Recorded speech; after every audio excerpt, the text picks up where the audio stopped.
Bertemu lagi di Insight Berkohwah di episode yang ke-8 ini bersama saya Andika dan Naga. Pada episode kali ini kita akan membahas tentang nomofobia. Siapkan kopimu dan enjoy the moment. Baik, ya udah mulai dari ente gimana? Nomofobia ini kan ya, istilah yang baru muncul nih di baru-baru inilah. Sebelumnya kan nggak ada gara-gara uh, mobile nih, istilah nomofobia ini jadi ya sebuah problem gitu dari masyarakatnya. Kenapa? Ya karena kita tahu bahwasanya kalau kita dari pengertiannya itu kan no mobile nih kan, apa fobia orang tuh nggak bisa lepas dari Dari gadget, nggak handphone. bisa lepas dari telepon, dari handphone. Itu kayak merasa kayak hatinya tuh kayak kurang, ada yang kurang, habis itu resah dan lain sebagainya, sehingga bener-bener akut gitu. Dikit-dikit kayak tangannya itu dirantai gitu kan, padahal nggak ada rantai sama sekali kayak gitu. Oh ya, Kayak gitu maksudnya ya itu. seakan-akan handphone dan tangannya tuh kayak dirantai gitu ya. Iya, kayak ada ini ya kayak gitu lah, di penjara gitu, kayak kita nggak bisa ngapa-ngapain, padahal ya nggak ada yang, ya kita sendiri yang membuat seperti itu gitu.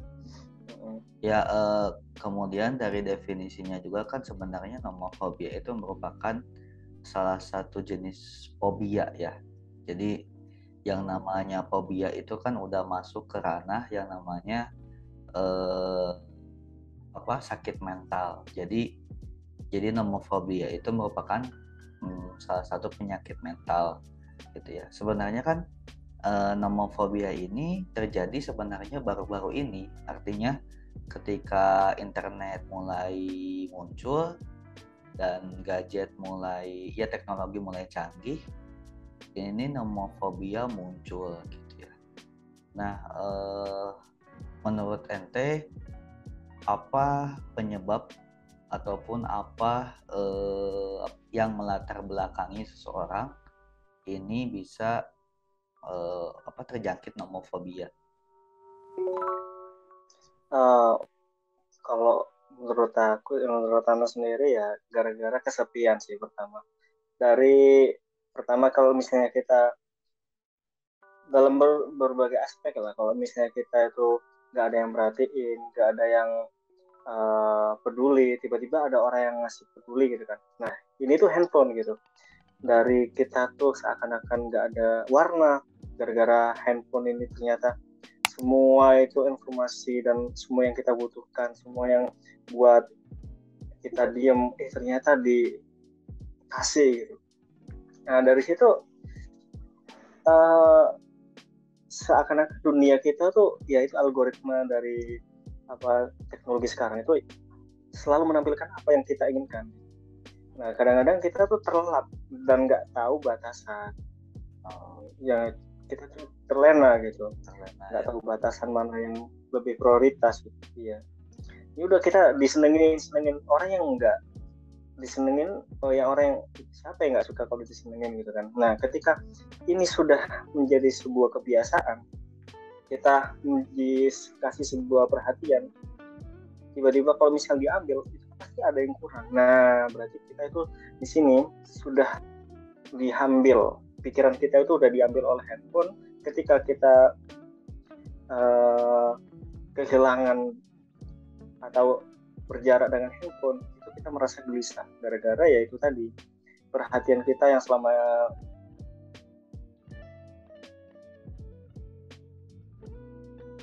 nggak ada gitu. Nah kayak gitu sih.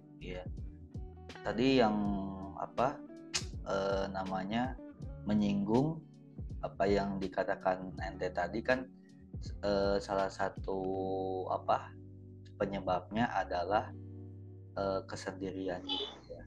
Sebenarnya kan kalau yang saya tahu juga kesendirian itu kan sebenarnya masuk fobia juga ya, tapi yang berlebihan gitu. Makanya di KBBI kan ada dikatakan bahwa monofobia. Kan kita nomofobia ya. Nah, kalau ini yang kesendirian itu monofobia. Mono sendiri. Nah, jadi kan monofobia itu sendiri kan sebenarnya suatu fobia yang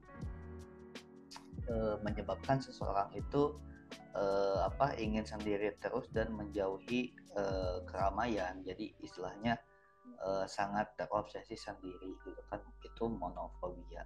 Mungkin kelanjutannya bisa juga yang sama yang tadi ente sebutkan juga, bahwa dari kesendirian kemudian ada hal-hal yang men-trigger atau memicu seseorang itu sangat terobsesi oleh handphonenya gitu ya. Nah, kesendirian ini bukan berarti ya, kesendirian di sini tuh bukan berarti kita selalu sendiri, tapi kita selalu merasa kurang ada yang memperhatikan dan lain sebagainya. Kan banyak tuh kita rame tapi hatinya sepi, ya kan? Ya kayak gitu. Ya. Di dalam Islam itu sendiri kan dikatakan bahwa janganlah tadbirkan. Jadi tadbir itu berlebih-lebihan dalam sesuatu. Jadi kemudian jadi berlebih-lebihan dalam hal yang positif itu boleh. Cuman kalau misalkan dia berlebih-lebihan kemudian dia tidak melibatkan Allah di dalam kesehariannya, di dalam berlebih-lebihannya itu gitu ya. Nah, itu tidak boleh gitu. Jadi ketika kita berlebih-lebihan itu syaratnya yang pertama harus berlebih-lebihan dalam hal positif, istilahnya tak itu darurat atau itu emang diperlukan gitu ya, dan juga melibatkan Tuhan gitu, sehingga ketika berlebihan nggak turun ke yang negatif tapi tetap positif. Misalkan ketika seseorang dituntut untuk bekerja lebih gitu ya, lebih sebentar, itu kan positif gitu ya. Nah, itu kan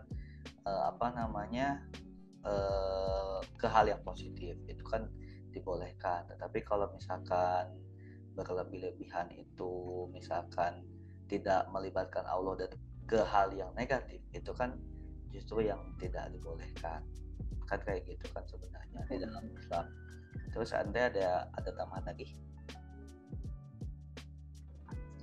Ya, yang namanya tadi kan penyakit ya, apa sih namanya itu, penyakit mental. Yang namanya nomofobia itu gimana ya, harusnya itu bisa diatasi dengan banyak caranya. Salah satunya itu ya dengan cara menyusun pola kehidupan kita. Apakah emang benar gitu prioritas kita itu cuman ada di gadget doang dan cuman ada di dunia maya, bukan cuma di situ kan aslinya kan juga kita juga hidup di real life gitu, kayak gitu ya. Skala prioritasnya itu ya lebih diperjelas gitu. Kok bisa sih Ana ini nggak bisa jauh-jauh dari HP, apa yang kurang? Nah kayak gitu, berarti skala prioritas kita itu masih belum seimbang gitu. Harusnya kan dalam hadisnya kan min husni islamil mar'i tarkuhu malayani, yani seorang muslim itu patutnya itu meninggalkan perkara-perkara sesuatu yang tidak bermanfaat. Nah, kan dari sini kita ngelihat apakah gadget itu selalu menimbulkan manfaat. Kalaupun misalnya iya, alhamdulillah, ya kan. Tapi kan ada di mana titik tertentu itu bukan sebuah solusi, itu bukan sebuah keharusan, tapi itu adalah kayak kita terhanyut di dalamnya, ya ngalir sehingga kita tuh susah untuk keluar gitu. Dimanjakan terus, pikiran kita dimanjakan terus. Nah, seperti itu. Ya kan, kalau misalnya setiap hari kita ada yang bangunin, tiba-tiba nggak ada yang bangunin, oh siapa ya, kok ada yang kurang. Nah, ini HP ini juga seperti itu. Kalau misalnya kita selalu manjakan mata kita, pikiran kita selalu kita susah, nggak setiap hari kita healing ke gunung, nggak kemana-mana, tapi gara-gara gadget ini selalu memanjakan kita, pikiran kita tiba-tiba nggak ada. Nah ini masalahnya. Nah tadi itu gimana cara menyambungkan dengan hadis tadi, kita sambungkan apa yang menjadi prioritas kita.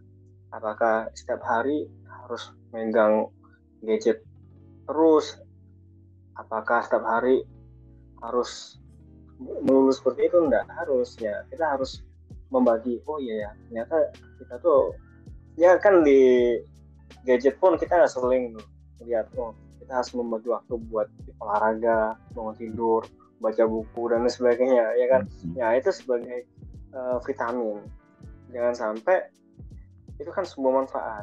Nah kalau misalnya cuma dibuat oh ya nih bagus nih, oh bagus nih, bagus dimanjakan kayak gitu, ya udah kayak gitu, itu berarti kita terlalu terhanyut dalam dunia mobile phone seperti itu.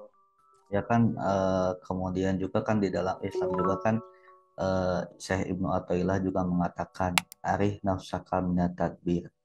Jadi istirahatkanlah dirimu dari tadbir atau suatu rencana ataupun keinginan yang berlebihan. Terus famaqama bihi anka goiruka falatakum linafsika. Jadi sesuatu yang sebenarnya bukan urusan kamu tuh jangan memikirkan itu gitu kan.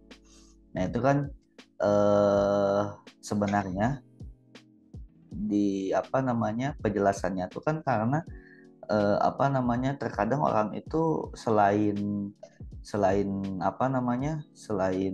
dia kecanduan, dia juga kan sebenarnya mempunyai harapan-harapan dengan gadgetnya itu.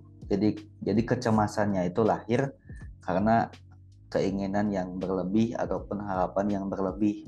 Sedangkan si harapannya itu sebenarnya bukan jangkauan dia gitu ya. Bukan yang jangkauan dia gitu ya. Jadi udah paling bener emang gak usah berlebihan gitu ya. Jadi santai aja gitu. Gak usah sampai ke taraf tadbir. Jadi sesuatu yang berharaplah terhadap sesuatu yang bisa kita jangkau gitu. Jadi jangan sampai berharap terhadap sesuatu yang kita tidak bisa jangkau gitu ya. Jadi ini kan sebenarnya berbeda dengan cita-cita sebenarnya ya. Kalau cita-cita kan harapan gitu ya. Tapi dengan doa dan bersama Tuhan juga dan harapan yang terukur. Jadi ada proses ini gitu ya. Nah yang nggak boleh tuh kita berharap ataupun bercita-cita tapi sesuatu yang kita jangkau gitu ya. Nah itu kan nggak boleh, sampai intinya sampai mengganggu diri kita sendiri, entah itu sosial kita ataupun entah itu self di dalam diri kita sendiri kan, sebenarnya seperti itu. Nah kemudian perkara ini banyak loh kan, kayak kita lihat tuh bukan cuma kalau yang tadi itu kan positif tuh. Maksudnya pemakaian gadget kan banyak macam-macamnya, ada yang buat healing, ada yang buat refreshing lah istilah kata, kayak dengerin musik seharian, ngafalin musik ya kan, main game, salah satunya kayak wah ini nggak bisa tidur kalau misalnya nggak main game, ternyata main gamenya 5 jam sampai subuh gitu kan.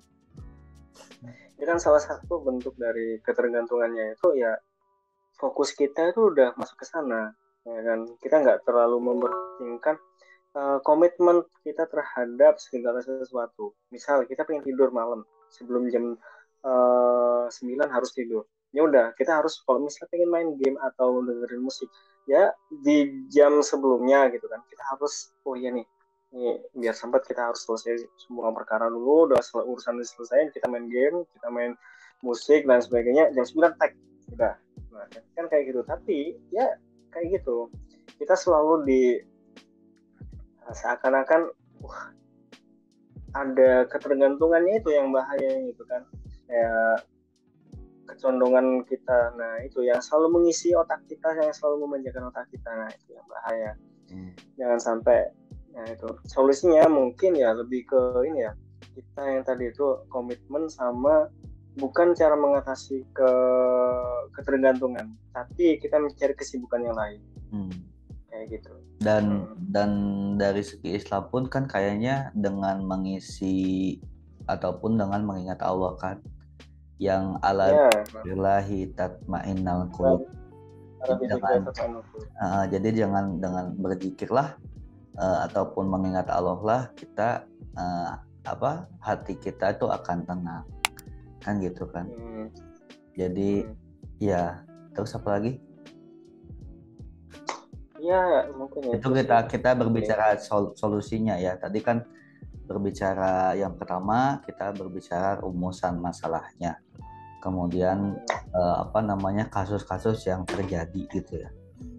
Kemudian tadi yang kedua juga kita berbicara tentang materi ataupun pembahasan tentang nomofobia ini. Juga kita tadi juga menyinggung juga tentang monofobia juga ya kan, dan fobia juga. Terus yang ketiga kan tadi juga kita berbicara tentang solusi ataupun pencegahan terhadap nomofobia ini secara umum, psikologi, secara ataupun secara agama. Nah, terakhir ada sebuah ungkapan lah atau nasihat ataupun kalimat terakhir gitu. Silahkan.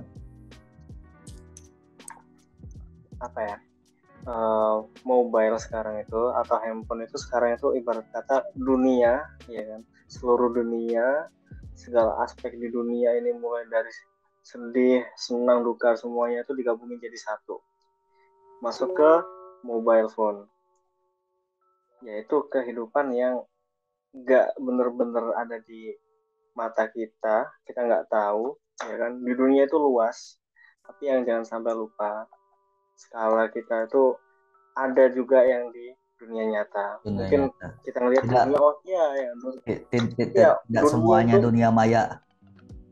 Iya, dunia itu luas ya kan, tapi jangan sampai lupa dengan dunia kita sendiri seperti itu. Ya sama sih dari saya juga ya.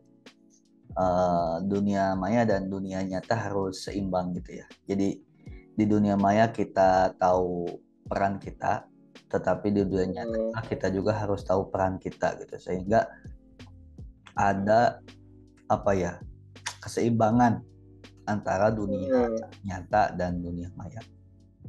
Oke, udah itu aja. Ada lagi? Ya mungkin itu. Oke, dari saya juga itu aja. Baiklah teman-teman sekalian, sekian Insight Bil Qohwah di episode kali ini. Terima kasih yang telah menonton. Sampai jumpa di pertemuan selanjutnya. Saya Andika dan Naga pamit. Assalamualaikum warahmatullahi wabarakatuh.